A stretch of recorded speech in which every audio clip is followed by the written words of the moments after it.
Happy New Year to you all. Good to have you all back on Dr. Boms YouTube channel.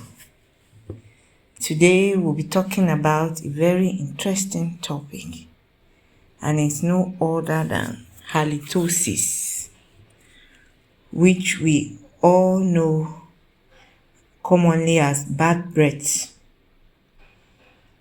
So, as a way of introduction, halitosis, or what is commonly known as bad breath or malodor, is a symptom characterized by a noticeable unpleasant odor on the exhaled breath. It denotes unpleasant breath arising from psychological or pathological causes, from oral and systemic sources as well. It is the most frequent reason for people to seek dental care. As a matter of fact, it is even the third most frequent reason why people seek dental care.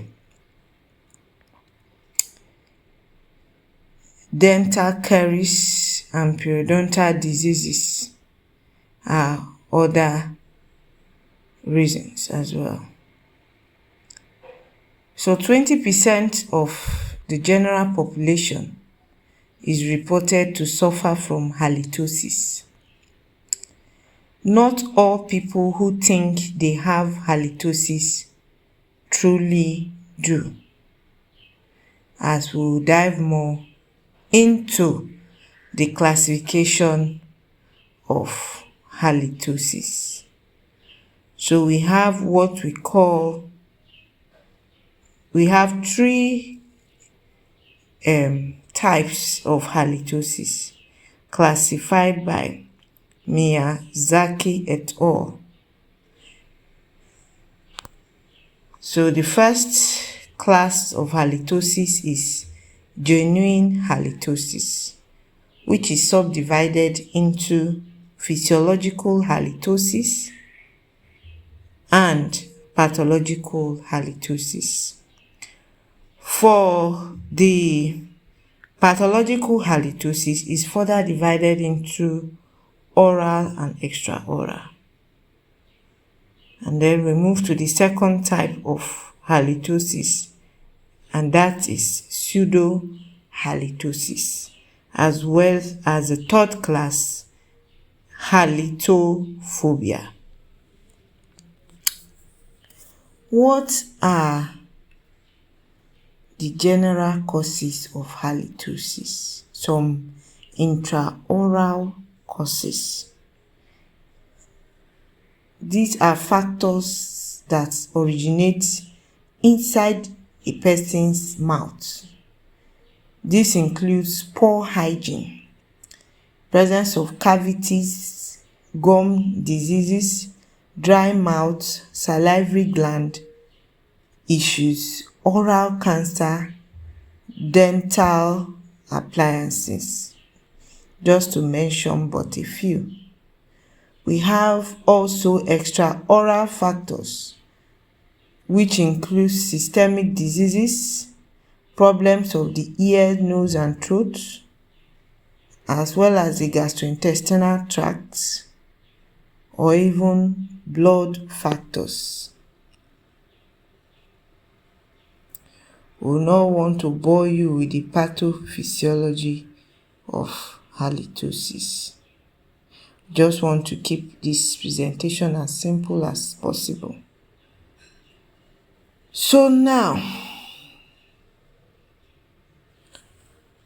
we move over to management of halitosis. There are various methods.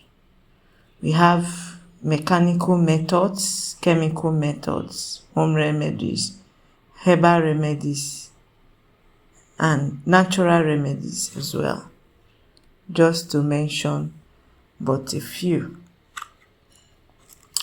So for the mechanical methods of managing halitosis, we'll say one of the important thing to do if you notice you're having bad breath is to look into your oral hygiene.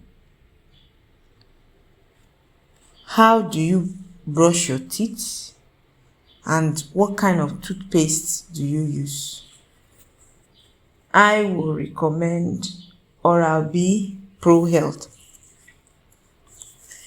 At least I can attest to the fact that it's a very good toothpaste that can prevent issues such as halitosis from occurring in an individual, because I use it and my family as well, and by the grace of God we've not had issues concerning halitosis. So toothbrushing with the right toothpaste is a very important way, or a mechanical method of managing halitosis.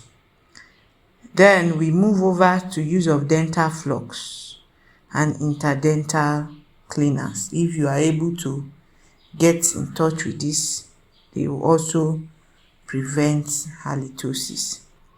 And then we talk about tongue cleaning.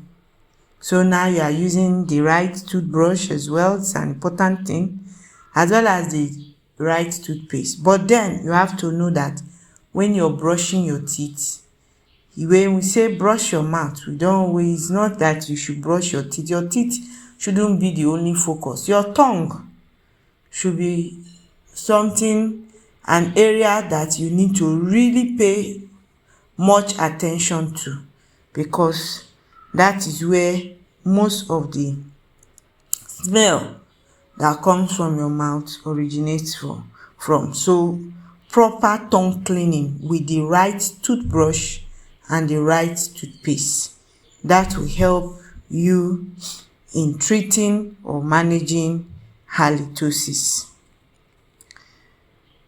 Then we move over to chemical methods. That's, for instance, the use of use of mouthwash.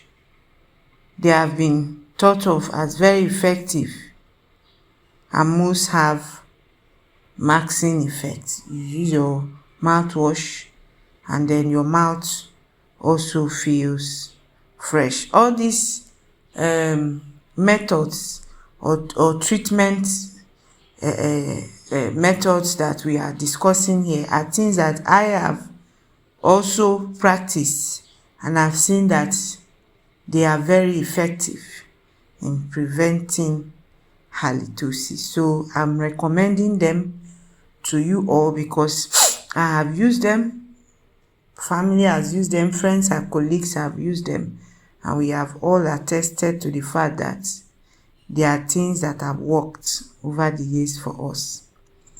So we look at home remedies like taking apple cider vinegar, just half teaspoon in a glass of water, and gargle it for about 10 seconds. If you can do it daily, fine, or alternate days. It will also help in managing halitosis. Also, some people recommend the usage of baking powder. Use it directly or in your toothpaste, on your tongue, brush, clean your mouth with baking powder. It will also help in treatment of halitosis. We move over to herbal remedies. For instance, tea tree oil used as a toothpaste additive. Tea tree oil, if you can get in contact with it. It will also help in treating halitosis. You gargle with 3 drops of oil in warm water. That's the tea tree oil. Is used as a toothpaste additive.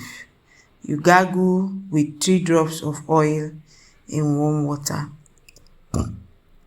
It will also help in preventing and managing halitosis. Natural, but the caution for the tea tree oil is that you should never swallow it. Never swallow it, as it has its own adverse effects if swallowed. So try not to swallow. After gargling it in your mouth, you pour it out to prevent any complications or adverse effects. We move over to natural remedies. This includes intake of citrus fruits like oranges, lemon, lime, and thereabout. This helps stimulate saliva and freshens a person's breath. We also talk about guava. Guava, you can take in guava, avocado. All these fruits help to freshen a person's breath. So we also encourage taking lactopurify, that's live lactobacillus, 2 tablespoons before or after meal. And then probiotics like Biblis K12. It is a fresh breath kit containing strep salivarius. Even intake of yogurts, soy yogurts, food supplements. All this will help in treating halitosis. So I hope this very simple and short presentation will help someone this new year 2025 in managing, in treating halitosis. Thank you very much, and do enjoy the rest of your day.